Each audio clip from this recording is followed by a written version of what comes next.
Hello and welcome back to Highway to Hoover, a production of SEC Extra over at d1baseball.com. I'm your host, Joe Healy, joined as always by my good friend and co-host, Mark Etheridge. We are here to recap Week 6 in SEC play, Week 2 of conference play. So Week 6 overall, I should say, Week 2 of SEC play. Mark also just wrapped up his 10 games, 10 venues, 10 days tour. So we'll kind of, much like we did last week, use that as a way to navigate talking about this week's results. So we will dive into that here shortly. But first, I have to let you know that this episode of Highway to Hoover and every episode of Highway to Hoover this season is brought to you by Academy Sports and Outdoors. Get ready for a new season of fishing fun with Academy Sports and Outdoors and reel in the best gear at low prices every day. Plus, Academy offers easy ways to shop and save time, like free 1-hour in-store or curbside pickup on academy.com orders. First things first, Mark, how is your back? How are you holding up after the end of your 10-day trip? You're finally heading home tomorrow. How are you holding up? Yeah, well, I've had a lot of windshield time. I'll put it that way. A lot of interstate, a lot of checking to see. Okay, well, how much longer does the GPS say it's going to be? Because I covered a lot of ground, seen country that haven't ever seen before or haven't seen in a long time, and things have changed. So been a whole lot of that. The back is not great. I am ready to be home. I'm ready to sleep in my own bed, use my own shower water pressure. I found out was really important. And also just kind of have the opportunity to cook a meal. Kind of miss that. I've eaten a lot of ballparkish type of food, and ready to not do that for a little while. But did see some great games.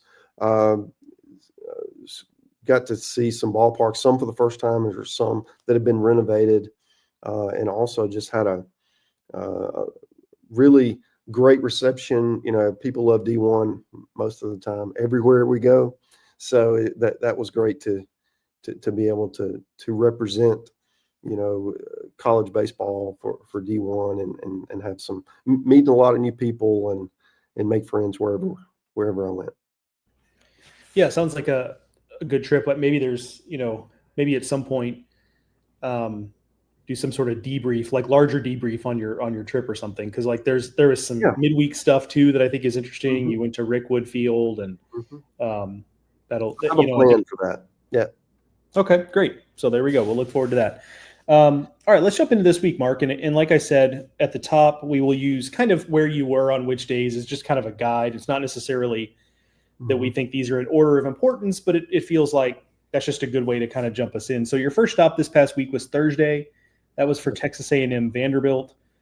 The woes continue for Texas A&M. They were swept again. They fall to 0-6 in SEC play, which is absolutely shocking in the context of what we thought they were going to be coming into the season. And even in light of us understanding they're not what we thought they were, it's still shocking that they're 0-6, haven't been able to manage a single win, got swept by Vanderbilt. Just the day you were there, Mark, obviously a little bit different because it was Thursday. Vanderbilt pitched Connor Fennell. It wasn't like Friday on Friday guy.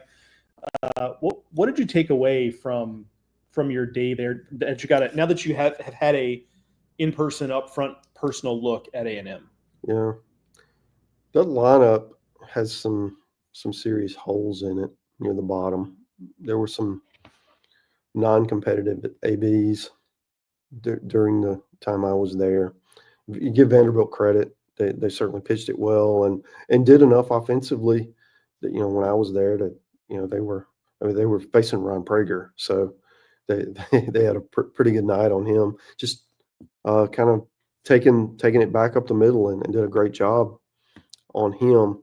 I think the thing with A&M that just kind of surprised me is the returning players or the high impact transfers. They're just not what we thought they were. And that's been the concern. Just a whole lot of swing and miss.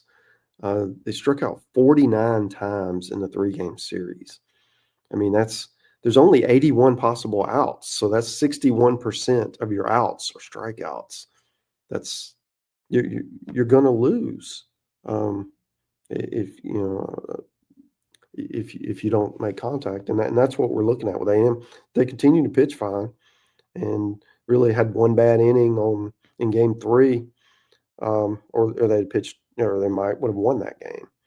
So I think for A&M, getting Caden Sorrell back, if assuming that happens soon, will help, because that eliminates one of those big lineup holes that they have, and potentially gives them a difference maker. And it may ease the pressing that some of the other players are doing, because it certainly, with all the preseason expectations, for you to start 0-6 in conference play, it's got to be really uncomfortable, and they need a way to lighten that mood. They need something good to happen, and maybe it's him, or maybe it's somebody else just catches fire. I mean, Jace Laviolette played well tonight. I was there. He had a homer in his first at bat, and a ground rule double in his second. He's swinging it well, but it's kind of a funny thing. Vanderbilt threw Connor Fennell, and if you haven't, go back and read the story that I did Thursday night on him. He's a Dayton transfer. He does not throw hard. He does not look like an SEC frontline starter. He's probably high 80s with his fastball, and okay, but he threw a slider that was low 70s. I mean, it was 70, 72 miles an hour, and that thing danced like a knuckleball. It had so much movement on it. And as a result, he struck out. First time through the lineup, he struck out, I believe, 7 of the 9 batters first time through. I think he ended up with 8 strikeouts. Just a really cool story, because we'll watch him next week. They play Arkansas, and just see how, it's just a different look. We all get carried away with velocity, but you got movement like this kid, and maybe you're not going to throw 7 innings that way, but you can certainly have some success a time or two through the lineup, and he did. And that was one of the bigger takeaways for me, because you think about Vanderbilt, you pitch off really and throw a guy who had thrown 5 innings all year against Ryan Prager, and you win that game. And that really sets you up the rest of the weekend, because then you got your 2 best guys remaining, and it certainly paid off with a sweep. Yeah, with in that opening game with Ryan Prager doing what he did, where they scored 5 runs, 4 earned, or whatever it was, it just really goes to show that the pitching has held. I mean, to the extent that anything has held them up, because they're taking a bunch of losses. So I guess I can't even say the pitching is what's carried them, because they're not getting games. Yeah, yeah, because they're really not being carried anywhere. But how thin that margin is, because that start wasn't terrible for Prager, but it just wasn't good enough, given that the offense. I mean, I think we internalized how much A&M's lineup is struggling. But the fact that they've given up more than, in their 6 SEC games, they've given up more than 6 runs once. And, 6 runs is, like, frankly, not in today's SEC is like really not that many. I mean, that's 1 inning for Georgia. That's right. Yeah. So, it's such a struggle. And I was intrigued by Connor Fennell. I think you're absolutely right that, we do get enamored of velocity, but stuff does not just mean velocity. Yeah. And, it was multiple swing and miss off-speed pitches. And, having that is pretty special. Like, a lot of guys don't have that. There's a lot of guys in the SEC that have 1 and then 1 they can use, but to have 2 they can put away batters with is pretty impressive stuff. What his role is moving forward, we'll see, but I kind of think Vanderbilt might have something there. I don't think it's going to be the second coming of, choose your Vanderbilt ace of the years past, but I think he's definitely a usable guy. Yeah, he certainly earned another shot. He was really good, and he's he's going to give up some. He's going to. Laviolette got him, and I think other he plays Arkansas next week. I just saw them; they can really hit. That'll be a fascinating matchup, just to see how they deal with him, because I mean that's a lineup that's going to fight you 1 through 9. The second SEC team I saw, or game I saw this weekend, was in Austin. LSU was there facing Texas. My first trip to Dish Falk, and I liked it. I thought it was. I think it's a really nice really nice setup. People bag on the turf, but it was fine to me. It may not look pretty, but I like the ballpark, and they had a great crowd. It was one of the, one of those moments where you drive up and you see all the tailgaters first, and this was way before game time, so they've been at it a while, and there was just so much excitement for the first home SEC series, and then they ran into Kate Anderson, and he's going to give people hard times all year. Just he's he's what you're looking for in an SEC ace. He's made that jump. He's got the makeup. He's got the stuff, um, and certainly he's got a lot of people around him to help the supporting cast. And LSU won that game kind of easily. It was close for a little while. Jared Spencer was good for Texas for a while. LSU got his pitch count up, and then they were able to have some success. But then, I leave, and Kendall shows up, at Dish Falk, and the big Texas homer he was able to pull the Longhorns to a series win because Texas went and took Saturday and then took the rubber game on Sunday. And I feel like, in 2 weeks now, Texas has gone to Mississippi State and swept, and they've knocked off LSU at home, and that's about as good as you can do in your debut as joining the SEC. They're 5-1. They're at the top of the standings. They've got Mizzou next week. Be careful. We've seen this before, where a team is feeling really, really good, and they go on the road to Columbia, Missouri, and maybe the weather's not ideal, and maybe you aren't that excited because you just went to Duty Noble and then played LSU at your place. And who are these guys again? And ask Tennessee 2 years ago and ask Florida last year how that worked out. So I do feel like that's that would be a series that Texas would be vulnerable in, despite how Missouri's playing at the moment. But as for LSU, they didn't pitch it that well. I mean, we've really talked about their pitching depth and how that was going to carry them. And after Kate Anderson and Zach Cowan on Friday, it wasn't what it needed to be. And that to me is going to be the question for LSU, because they host Mississippi State this weekend or next weekend, so that'll be a chance. Mississippi State can swing it, but they're not Arkansas, they're not Georgia. They're a little bit more manageable to pitch to, so it'll be interesting to see if they get home. The other part about LSU, and then I'll flip it over to you, is they had not been on the road yet. So for them to go in, how would they handle the environment was one of the storylines, right? And then they go and they end up losing the series. And Texas had it was a raucous atmosphere. They were into it. So you learn from this, and if you're LSU, and then you're better prepared for the next trip. But I do feel like Texas is. If you were thinking Texas was going to come in and struggle, not yet. We'll see how it holds up over the 10-game gauntlet that we talk about.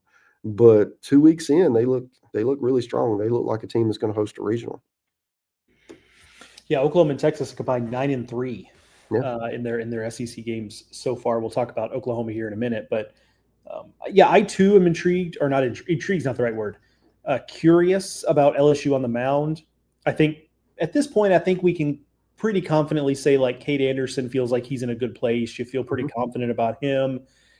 But yeah, Ianson and Shores, I think we got a little bit of a canary in the coal mine moment last weekend when both of them got hit around a little, not a lot, but a little by Missouri. Now, Missouri also did a nice job this weekend hitting against Ole Miss. So maybe it's more we should credit them, but I wondered when I saw that last weekend that, okay, maybe it is a place that LSU is going to have some questions, behind Anderson in the rotation. And I think we saw that a little bit this weekend. Doesn't mean, obviously, both very talented guys. Doesn't mean they can't get better. They probably will.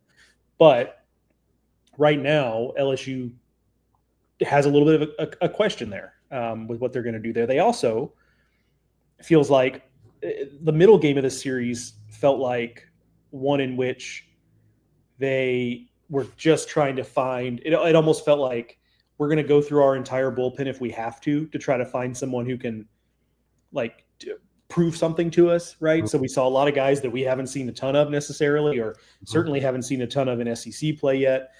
And it none of it really just seemed to take, or at least not very much of it. So clearly that's going to be something they're going to look to clean up in the coming weeks, because obviously with the league being as offensive it is, you can't go through 10 weeks with not being sure what you have on the mound. Although I say that Texas has been steady on the mound, but it's not like Texas is out there running around with, 3 aces in the rotation and like a bullpen full of dudes. I mean, they've used like 8 arms in their 6 SEC games. Yeah. So they know who their guys are, but they don't feel that deep on the mound. But I think it's a credit. And I think this is just quintessential Jim Schlossnagle. Like they are dealing with their shortcomings and winning games, as opposed to finding out shortcomings, dealing with them in losses. They're doing so in wins. And in this league, that's a big deal. So yeah, I mean, in Texas, I mean, this is a great example of what a coach means to a program.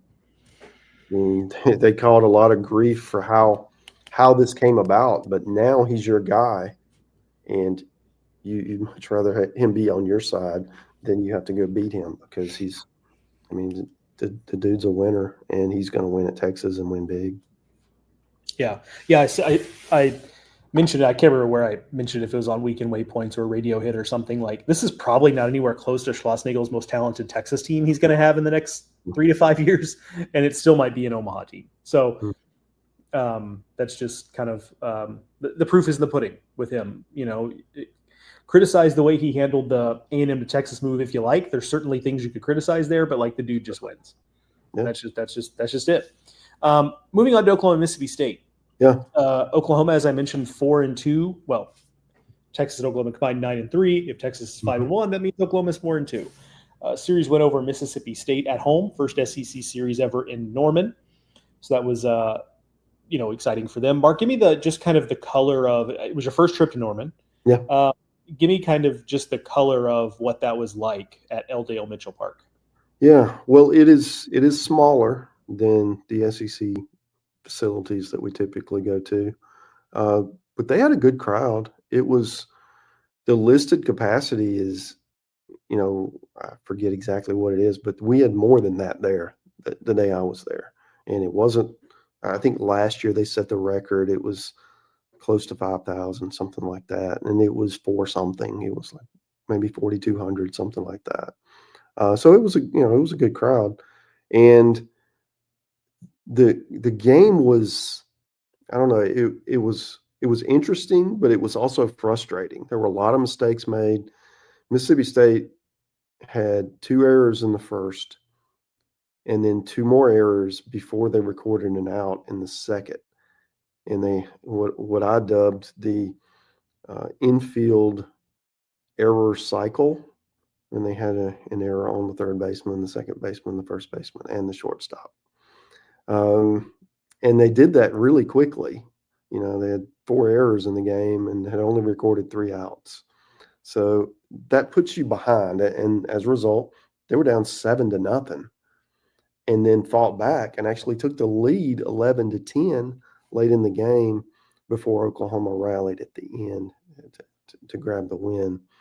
And the thing about Oklahoma, they're not the most talented team that I've seen. I mean, I've seen 14 of the 16 teams in the last 2 weeks in the SEC. So there are more talented teams than them, but they've got. I didn't see Kyson, but I saw pretty much every other pitcher on Saturday, and I do feel like they do a great job of playing the matchups, and they do a really good job offensively of beating you in different ways. They can be aggressive on the bases. They can take the extra base, steal base, play the small game with the bunt, and they can run the ball out of the yard. They've got some guys who can do that as well.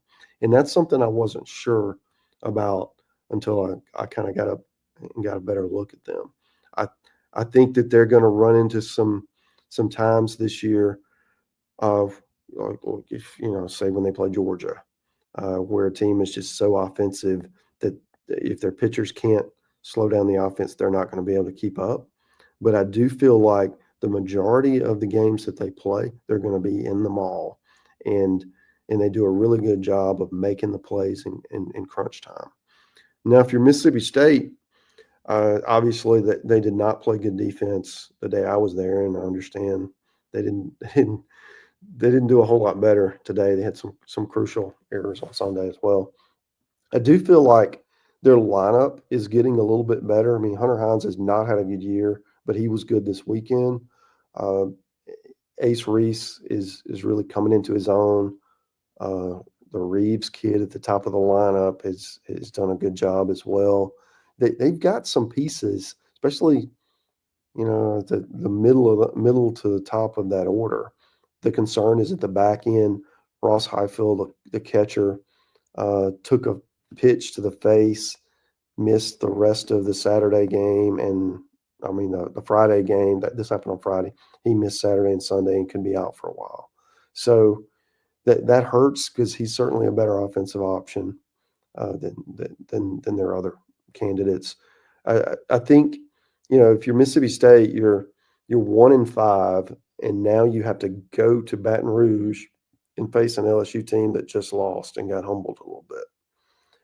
That's a difficult spot to be in because if you don't play well, you could find yourself 1-8 after 3 weeks, and certainly 2-7 is on the table. You'd favor LSU to win that series. So this is Mississippi State's got to get it rolling here because they're going to dig themselves a hole in the conference. And in Starkville is kind of host or bust, and you're going to need to collect some wins pretty quickly to kind of get back in that hosting discussion. Yeah, I mentioned to you off air before we started recording that some of the stuff at Mississippi State right now is giving 2022 and 2023 vibes. First is defensively. In conference play, they're fielding 949, which it's not going to keep being that bad, probably. For their sake, I hope not. But, it's just not been good. And that was something that they dealt with those years where they're not very good. They're also, and this is nobody's fault. It's like just a Highfield gets hit with a pitch and, that's nobody's fault. It just happens. But they're thin at catcher, which was a thing that happened in 2022 and 2023. So that's just is what it is. And they're not really walking guys. That was another thing that was a big problem for those teams that struggled so much so they're not really doing that. But outside of Pico Khan at the front of the rotation, there are questions here. Carson Ligon has his moments, but he can be kind of effectively wild, if you will. Ben Davis has not necessarily taken to that role. He was the guy they put in the rotation for Stone Simmons. Mm-hmm. Hasn't necessarily been like a revelation there. So a lot of stuff to figure out here for Mississippi State. And to your point, like obviously, this weekend against Oklahoma on the road, not a cakewalk, but certainly a kind of coin flip type series that at least from their standpoint that they, it's just a missed opportunity because the schedule is just such that we talked about this ad nauseum. The schedule is such that, those any series where you feel like, hey, the talent might be pretty close here. Want to get those, and they just didn't. And so now they're in danger of falling into a pretty big hole there here that might be tough to get out of. And it's kind of some of those old familiar hang-ups that they had before that seemed like last year they'd kind of exercised those demons a little bit. But now here come some of those things creeping their way back in. Yeah. You mentioned Ben Davis. He threw the game. I was there. When I saw him earlier this year at Southern Miss, he was getting a lot of whiffs. I mean, it was really impressive. And Oklahoma was on him. I mean, everything he threw up there was getting laser beamed somewhere. And I don't know, when something like that happens, you wonder if, they got his pitches or something. I don't know, but it was just a really impressive hitting display against a guy who had been he at least got whips before, even if he he didn't always get all the outs. So I feel like they've got to figure out, what they're going to do, and that maybe you run him out there one more time, or you change his role, and maybe Jacob Pruitt's ready to come in, and because he missed some time. What do you do in that spot, and in that Saturday spot? So, but yeah, it's kind of getting to be crunch time early for Mississippi State. Yeah, it's way too early to comfortably say you're in kind of like I don't even must win series, because like, You gosh, can't get swept. I mean, yeah, that's what it is. You're not expecting to go down there and win. If you do, okay, great, but you can't expect that. But you can't drop 3 right now based on what's happened in the early season. Yeah, agreed. Let's move on to Arkansas, South Carolina. That was your last stop on this trip. I will say, as a way to entree the conversation, that a lot of folks, probably myself included, because I was still pretty dubious, like, oh, Dave Van Horn and Nate Thompson, an apology for doubting the offensive pieces, because their lineup right now is great. And I'll put it this way: if you had told me before the season, at this point of the season, we're 25 games into it, or at least Arkansas is, that Kendall Diggs is hitting under 200, Mm-hmm. Nolan Souza is hitting right at 200, Ryder Helfrich is hitting, about 270, but hasn't become like the superstar that his summer on the Cape might have made you think that he was going to become. All those things are true, and yet their lineup is awesome. Like, Yeah. if you'd have told me those things independent of anything else, I would have said, sounds like it's probably going to be more of the same.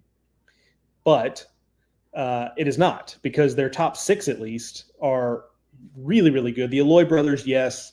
Yeah. But, Charles Davalon's having a really nice year. Like, looks like he might be one of the best pure hitters in the SEC. Just guy who never seems to swing and miss. Which is in this league is a really valuable thing given the quality of stuff you see week to week. So anyway, I just really impressed with that Arkansas lineup. And yes, you can nitpick and say it's just quote unquote South Carolina, but this is not the first weekend in which they've looked impressive. Yeah, they can really hit, and it's not just the home runs. We see that when so often. It's hard. You're following your team is really hard to follow everybody. So you see all the home runs and you see the highlights, and you don't see them grinding, 10 pitch at bat, or fouling off 8 2-strike pitches like I saw today from Maxwell. So it's just a really difficult team to pitch to. They're not an all or nothing kind of team, although they certainly hit plenty of home runs. But I mean, they're just hitting the ball, fighting off pitches, and when you make a mistake, they make you pay. And if anything, the lineup is getting better. Helfrich hit 2 homers today. The wind was blowing out, but one of his would have gone out of any park. So I think they hit 5 in the game. I was there. It's hard to keep up. There were so many. So it was one of those teams that you went in thinking they were going to be beating people 4-3 because their pitching was going to carry them. And there are games that they can still do that, but they don't have to because their offense has been carrying them instead. And as a result, it's taken some of the pressure off the pitching staff. And thankfully, because it hasn't been as good as we expected coming into the year, I do feel like they're gonna shift some things around and find guys in the right roles, because like a lot of these teams that we talked about it with LSU, when you have so many options, you're not quite sure which role guys should be in, and there's going to be some trial and error to find that spot. And I mean, and for some teams, you're just going to continue to see the churn, all right, and then hopefully you figure it out for the stretch run. And I feel like Arkansas right now is playing as well as anybody. I mean, if you put them in Georgia and Tennessee and Texas and LSU and in Florida when healthy, you put those 6 on a neutral field and let them play, and I don't know who's going to win, because they're all playing. They all have their strengths and a few weaknesses as well that can be exploited. But really, I mean, Arkansas's, you got to like your chances if you're a Hog fan right now. Yeah, agreed. And I would be remiss if we didn't talk about the pitching a little bit. It was a mixed bag this weekend because Root was better. Root was not good 2 weeks ago. Was better Mhm. this weekend. Gackle wasn't good. Yeah, And his stats are kind of weird because, you know, week to week on my weekend waypoints videos, I feel like every week I'm saying like, Gabe Gackle wasn't particularly good, and mhm, he hasn't really had that like. Oh, I guess he did. I was going to say he hasn't had that one nightmare start, but he actually did a few weeks back. But week to week, it's like he wasn't great, but then you look at the numbers and like it's still a relatively low opponent batting average. yeah, Like it's the strikeout rate is maybe not as high as I would have thought, but it's not like it's not like it's cratered. He's still striking out more than a guy per inning. His mhm, walk total's a little high, but it's not astronomical. So it's kind of hard to totally figure out exactly what the deal is there. But it has been a little bit jarring that the two guys that I thought we could just pretty much set our watches to in Gackle and Root have been fairly inconsistent. And obviously, their Arkansas to reach its ceiling is going to have to get that figured out, especially since they're a little short with Gage Wood still out. yeah. So, um, I was talking with Matt Jones today. He's the prominent media guy on the Arkansas baseball beat. friend of the show. Yeah, friend of the show, absolutely. Uh, and he was mentioning that just Gackle's been getting the ball up, and he's just not hitting his spots. Right, the stuff seems to be good, and they don't really know exactly what you know why this is going on. You trust the stuff, you trust the talent, you trust the makeup. He was so good last year. And, it's just us talking. We were thinking, well, maybe you move him to the pen and see. He was so good in that role last year. He would have some comfort there. They certainly have other guys that they can insert uh, into a starting role who can give them what he's trying to give them now, and just see if it clicks, and maybe it does, maybe it doesn't. But it's certainly he's too good an arm to be producing as little as he is right now. And I do feel like that they'll get it figured out. It's just what's that going to look like? Yeah, one of those guys is Aiden Jimenez. Mhm. Yeah. The Oregon State transfer, been a pleasant surprise. I don't want to speak for obviously for the Arkansas staff. I don't know what they expected from Mhm. him, but just for me personally, has been a pleasant surprise for Arkansas. Maybe that's an option. Mhm. Beidelshees has been fine. Yeah. So Gage Wood will come back at some point. right. So, and this is why they built that depth. We talked about the depth. I mean, yes, you'd want Gabe Gackle to be what we thought he'd be. You'd want Zach Root to be Mhm.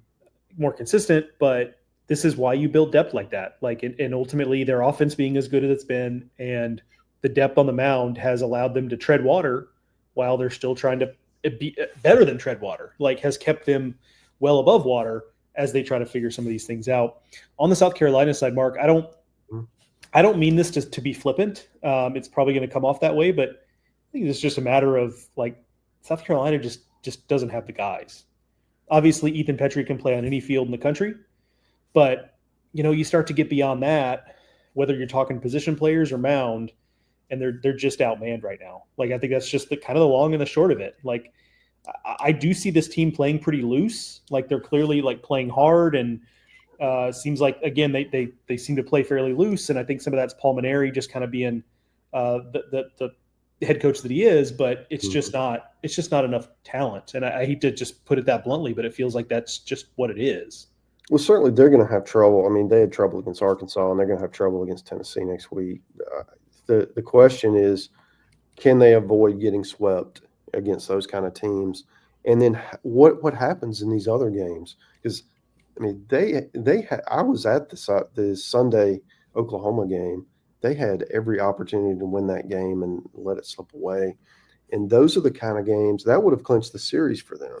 And maybe we would be having a different conversation if we're looking at them at 2-4 instead of 1-5, especially or if you don't play Arkansas yet, you play somebody else that you can have some better success, and then those losses come later, right? And I do feel like for them, uh, it's it's the kind of team that has a really low margin for error.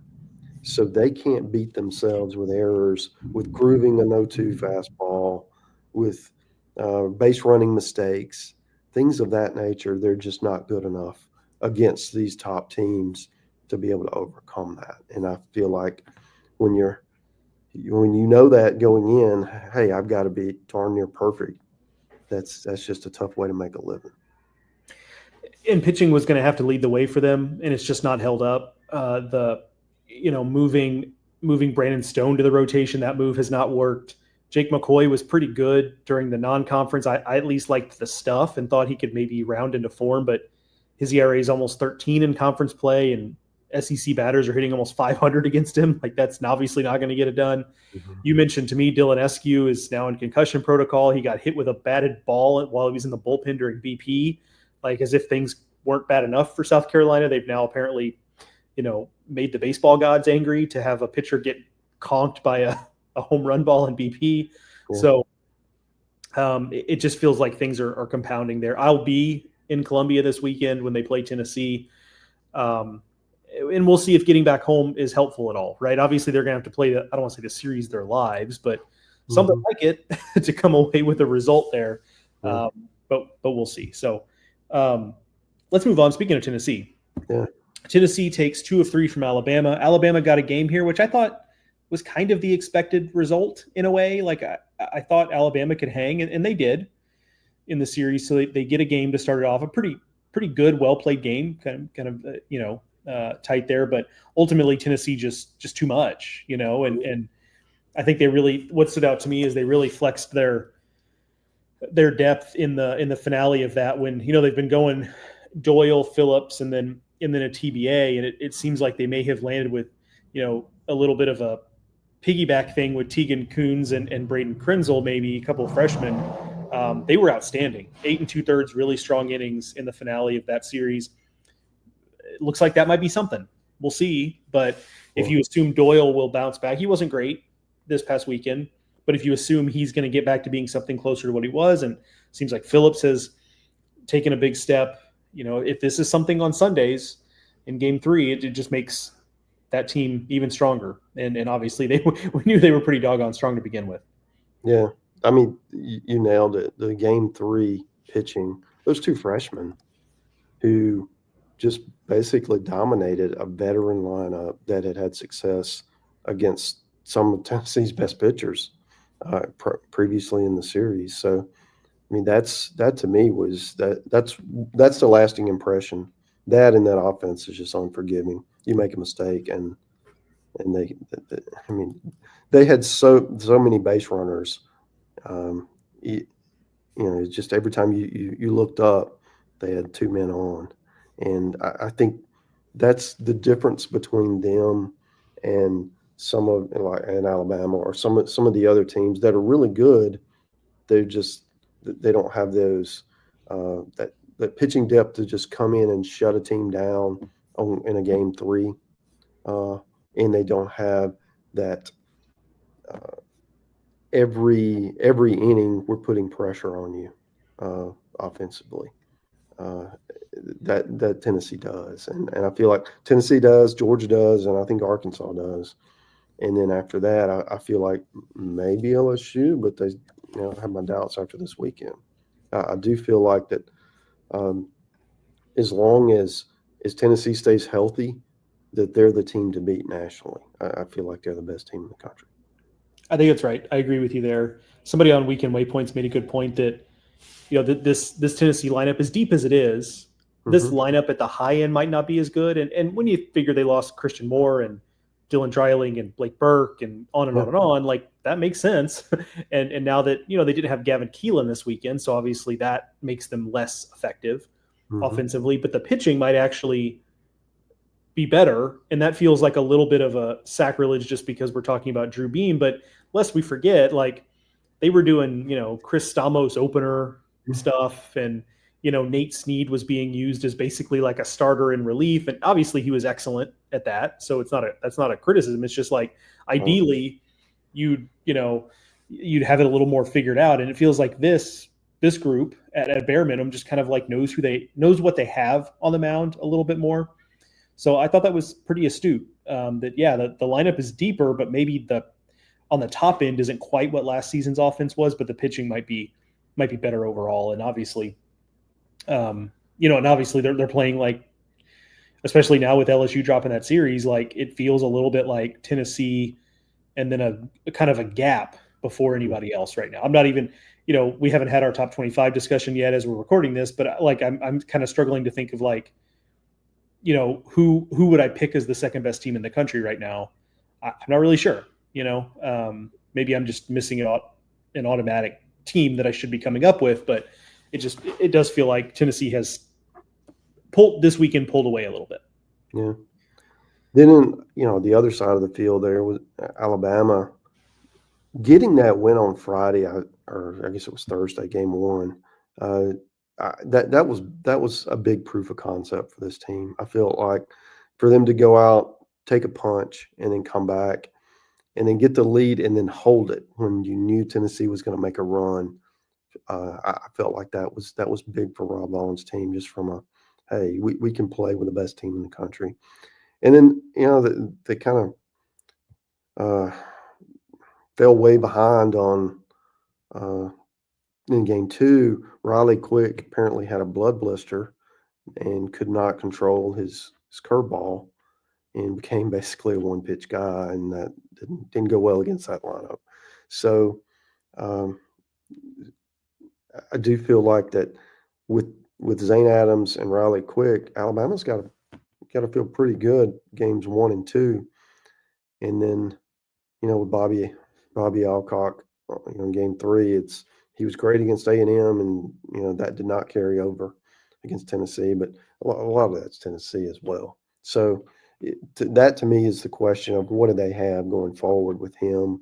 What are the other options if he's not the final solution? But he certainly, with the way he pitched so well against A&M, I think you run him back out there, next week. They host Oklahoma and see how that goes. And that should be a fun series. I mean, Alabama and Oklahoma look to be relatively evenly matched. That'll be a nice one at the Joe. Agreed. Yeah, I think that's exactly right. It feels like another one of those like coin flip series where either team could come away with it. That should be a lot of fun. One series that I thought was going to kind of be a coin flip, which turned out to very much not be, is Georgia Florida.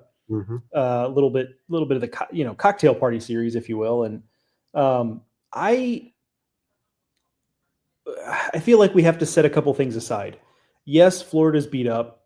Yes, Georgia is, or at least the 2 weekends Florida's had, Tennessee, Georgia, are probably the 2 worst teams they could have drawn with a beat up pitching staff. Yeah. Right? Well said. And yet, I'm also a little bit concerned, even if you set the injury stuff aside. The lineup feels pretty stagnant. They're hitting 210 in conference play. And granted, again, I say let's set the injury stuff aside, but obviously you can't. But even guys that were going to be in this lineup every day, regardless, have just gotten off to slow starts. It's too many strikeouts. And that was the thing we talked about with Florida before the season. Was last year it was a decent number of strikeouts, but they also had this generational player in the middle of the order that was always lurking around every corner that could kind of clean up a mess, right, with Jack Caglione. And it took some pressure off everybody else and what have you. Well, you take that guy out, and as good a season as some other guys are having in this lineup, Colby Shelton, chief among them, Brody Donay, it's just different.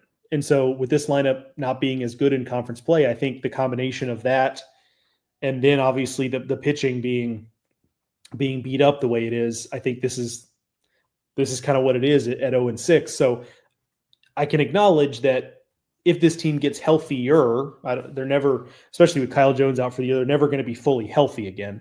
But if they're healthier, they will get better. Are they going to get better enough to come anywhere close to living up to the preseason expectation?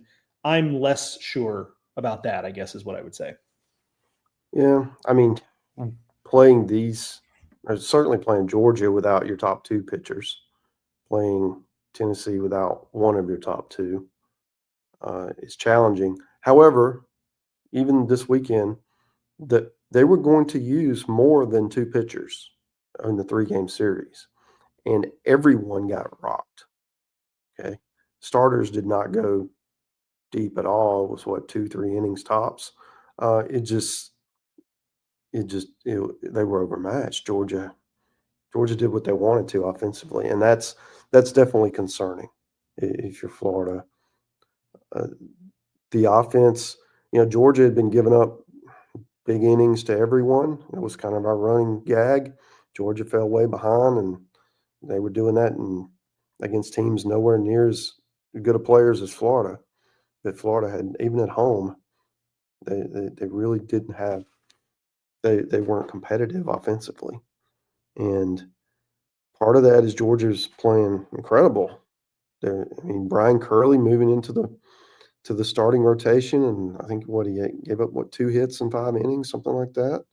I mean, if this is what Georgia is, and Leighton Finley threw strikes today, apparently, just from what I gathered, that's a team that is more what we expected from a pitching standpoint, and their offense is so much better than anything any of us could have expected. This is certainly a national title contender, and they're proving it. With how they go down to Florida. They've got Auburn next week. That's in Athens. I don't know that Auburn can pitch to Georgia. The question is, can they keep up with them offensively, and they might. So that'll be that'll be one of those really fun, intriguing series next week to see how those young Auburn players handle another road environment. They had Kentucky, but it was cold weather and crowds. I don't know that they were a big factor. Georgia will be ready for Auburn. From a fan base standpoint, that'll be a electric atmosphere next week.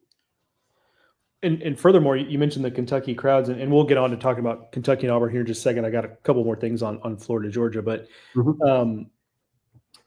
Auburn, their men's basketball team was playing at Rupp Arena this past weekend. So there were a bunch of Auburn fans at Kentucky Proud Park. So it wasn't even really as much of a road environment as it would have been anyway, so there's that. But yeah, it's quickly on a couple things. Totally agree on the Georgia piece of it.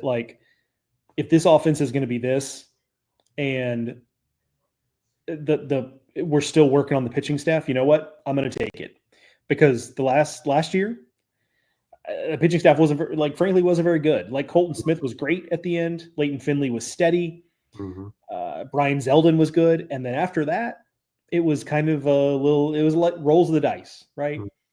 This pitching staff already, even with the struggles, has been better than that.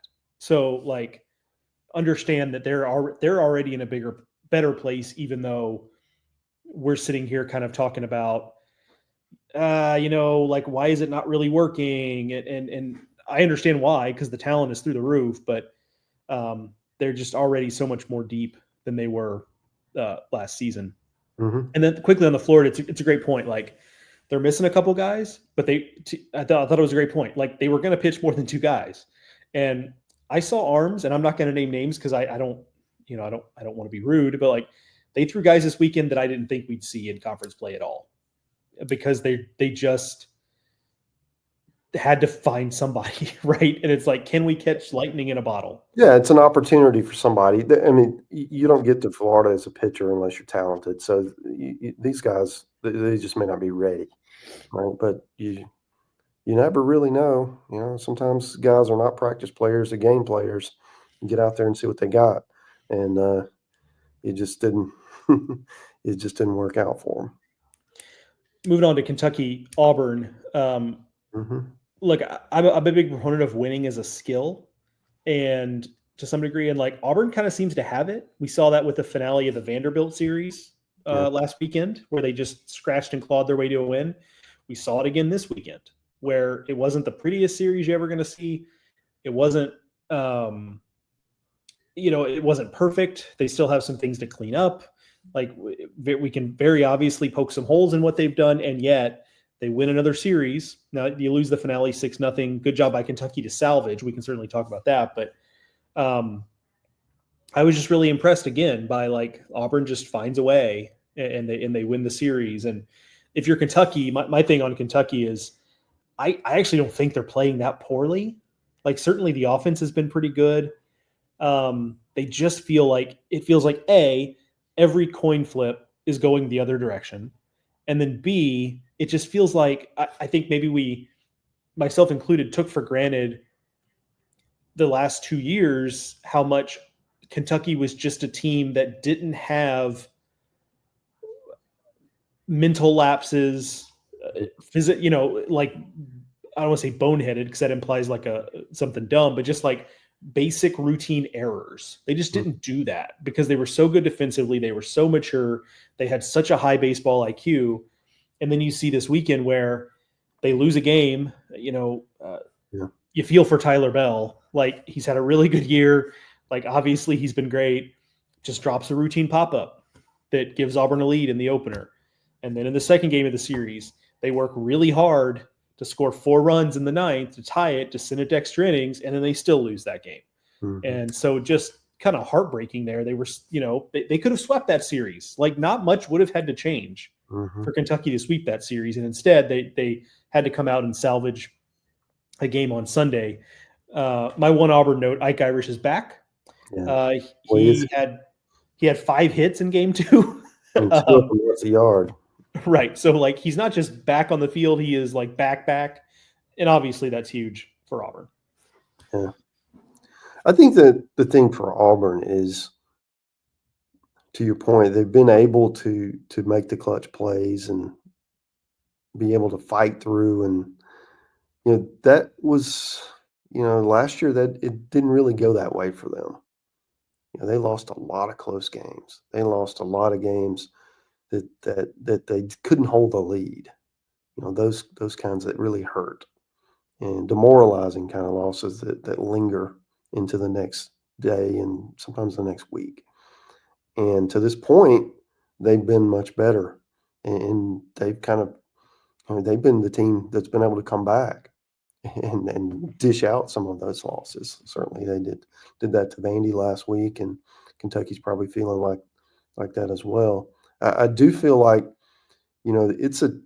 Auburn is a team. I don't know how high their ceiling is for this year, but I think they've raised the floor enough that I'm ready to say that they're going to be a postseason team.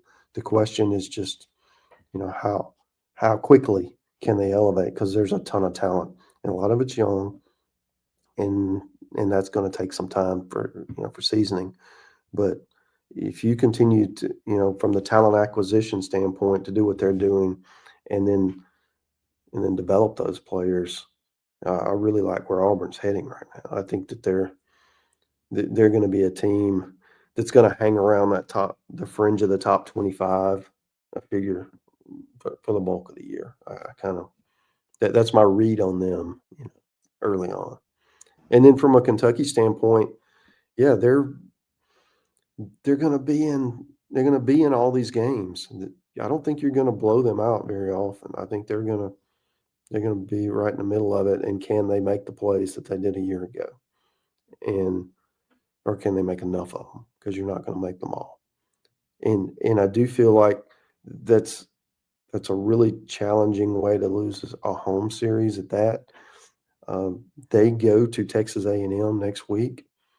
There's an opportunity, just like we said for last week's show with Vandy, a chance to you got a team that's wobbling. You got to go ahead and keep them from getting back up. Kentucky's got a chance to go down there and make A&M fans even more miserable, and that would be because Kentucky really needs to start stacking some conference wins so they can get the conference record up, because it's not an easy schedule. So they're going to have to at least get near that 500 mark so that because the RPI is not going to be what it has been in years past. From a non-conference perspective, it's just the way that the opponents fail. It's not the same, but it's good enough I feel like if they're respectable in the conference, that they've got a great shot to return to the postseason. Yeah, like that A&M series is going to be so interesting, Mm-hmm. even if just from the standpoint of like Kentucky. Kentucky looks like a team specifically designed to frustrate Texas A&M, Oh yeah, where like A&M's got issues at catcher, yeah. and Kentucky wants to Defense. run, and they Mm-hmm. have defensive issues, and Kentucky's pitchers for the most part throw a bunch of strikes, and they're going to dare A&M's hitters to just beat them. And right now, I'm not sure A&M's hitters can, right? Like, there's obviously Jace Laviolette can, and Caden Kent's having a nice year. Like, there are guys who are having good years, but it's going to be a team that's going to ask a lot of questions of A&M, and we'll obviously see how they get answered. But let's wrap up, Mark. Ole Miss, Mizzou. Ole Miss sweeps it. Second week in a row where I actually kind of came away feeling pretty decent about Missouri's offense. Like, I'm not saying they're going to finish top half of the league in any offensive category, but last year it was just so scoring runs was such a production for Missouri offensively. And this year they have some physicality. They're scoring runs in decent amounts. But I got to commend Ole Miss. I mean, they continue to punch back offensively. This was a series that I think they could have got, if you will, because Missouri was, if they'd have come out flat offensively, Ole Miss, this was a series where Missouri scored enough that it could have gone a different way. And yet it didn't. Ole Miss kept its foot on the gas, ends up getting a sweep, and that's huge because we talk about the math in this league all the time. And anytime you can get a sweep, I don't care who the opponent is, it's great for your math, especially coming off a series lost to Arkansas the previous weekend. Now they sit at 4-2. They have to feel like they're in a pretty good place moving forward. The math is in their favor. Yeah. I didn't follow this one as closely, but I did obviously doing the dish every morning, go through the boxes, and it was just a lot of runs scored. I wonder how windy it was there because there's certainly plenty of home runs, extra base hits, things like that. That's the question for me about Ole Miss is the pitching going to be enough? I think with that older lineup, they're going to be able to hang with most teams offensively. The concern I have is on the mound, and if Hunter Elliott has been superb, I don't think he was as good this week, but I'm not worried about him. I am worried about the rest of the staff. Just are they going to be able to handle teams with offenses better than Missouri? And I don't really mean Arkansas because Arkansas is going to give everybody trouble. I'm thinking about that middle tier, between Arkansas and Missouri. What's that going to look like? And I think that's going to be for Ole Miss. I mean, they've got Florida this coming up weekend in Oxford. I feel like that's a really telling series for both sides to see. One, can Florida get off the mat and win a series on the road? And meanwhile, Ole Miss, I mean, you got to protect your home field because, I mean, Ole Miss toughest series are at home, and I don't know. I think I'd probably rather have them at home, even though you have a chance to lose those. But you got all your home crowd behind you. You get offense at ballpark, is suited for your talent. I feel like they've got a shot to really make some noise at home this year. And they played Arkansas pretty well opening weekend, and I feel like they'll have a shot against Florida as well. May even be favored with depending on how healthy the Gators are.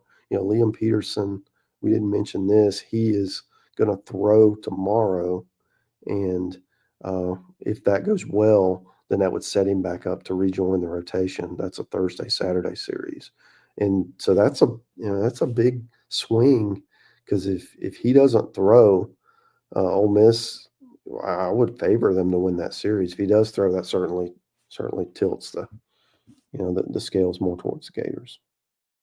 In Missouri, I mean, I agree. I mean, being able to put pressure on you offensively, there's a lot of speed in that lineup. It's a lot of players who are putting up some numbers offensively that maybe we weren't expecting to. It's going to come down for them is can they pitch enough? And I know they're running through a lot of different guys trying to find the right combinations. And I mean they've got to get off the snide here and find a find an SEC win. They've got Texas next weekend. So we talked about that earlier. That's an opportunity for Mizzou to take a Texas team that might be overlooking them a little bit. So, well, that's another. I mean, they're all going to be interesting, but I think that one's interesting for a different reason. I'm with you on Ole Miss. I do worry about their pitching holding up. It hasn't gone well for Riley Maddox the last 2 weeks, and Mason Nichols is throwing a lot of strikes, and you like that. But even today, on the drive back home this week on Sunday today, I listened to a lot of that Mizzou Ole Miss game because it started late, and it felt like they left Mason Nichols out there for longer than they would have had it been anybody but Mizzou, because I feel like they thought, and they were right, that hey, we still got a lot of runs we're going to score here, so we can kind of let him wear it a little bit, just so he can use fewer arms and what have you. And they're just not going to have that luxury against most other teams, all other teams, frankly, in the SEC. Like you're not going to be able to just kind of like, hey, let's just have you kind of wear it a little bit, and we'll just try to bash our way to, like, that might work sometimes, but it's also not going to work sometimes. So I share the concern. I know certainly based on the questions I get in my weekend waypoints videos, Ole Miss fans are concerned about it from a bullpen standpoint. And I guess I understand given some of the numbers. So, but I'm with you. I think they're going to score, but it's a thing we talk about all the time where it's like, I like this Ole Miss offense too, but do we like it more than Tennessee's? Probably not. Do we like it more than Arkansas's? No. Do we like it more than LSU? Maybe. Probably not. So you start to go down the list, and it's like, yeah, we like this offense quite a bit, but is it 7th, 8th? And if your pitching staff is 13th, and I'm not saying they are, but they're going to be, but just like hypothetically, well, that's probably not going to be very good in the aggregate, right? So the offense may not be good enough to make up for that. So that's just the tough part. I'm preaching to the choir here, but like that's just the tough part about this league is, yeah, you got a good offense, but so does most everybody else. This is a very offensive era in SEC baseball. And so in a vacuum, yeah, man, you could swing it. But in context, how good are you compared to all of these teams in this league that's really offensive right now? And that to me, that's just going to hold the key to, how good is Ole Miss right now, is how well does their pitching hold up? And then also relative to the rest of the league, are they more like a 5th best lineup or an 11th best lineup? Like that might be kind of like the difference there. So we'll see, obviously. Yeah, I agree. I feel like that they have enough older players that they're going to get tough at bats. The question for them is it going to be enough to offset if they have to win win not every game, but a lot of games. But if you have to score 7 to win, right? Because your pitching is where it is, can you do that consistently? And maybe you can, but it's going to be tough with the schedule that not only they have, but I mean this would apply to anybody in the league. So for me, Ole Miss is one of those teams that I'm incomplete on. I kind of gave you my verdict on Auburn already. I feel like I kind of know what they are. I do not have a good feel for Ole Miss yet. I'm with you on that. Yeah, I would agree. I think I'm right there with you on that. All right, Mark, that's an episode. Covered a lot of ground there. Congratulations on making it to the end of your 10-day trip, alive anyway. Yeah, and no rain. I had such a good point. I didn't have to reschedule anything. No rain delays. I had some 4-hour games, but otherwise, everything kind of clicked along as it was supposed to. Can't ask for much more. Like that's certainly a trade-off. Long games for being able to get every game in. Yep. It's a trade that you'll make 10 out of 10 times. All right, that is going to do it for this edition of Highway to Hoover, production of SEC Extra over at d1baseball.com. Real quick, you may see the banner on the bottom of the screen if you're watching.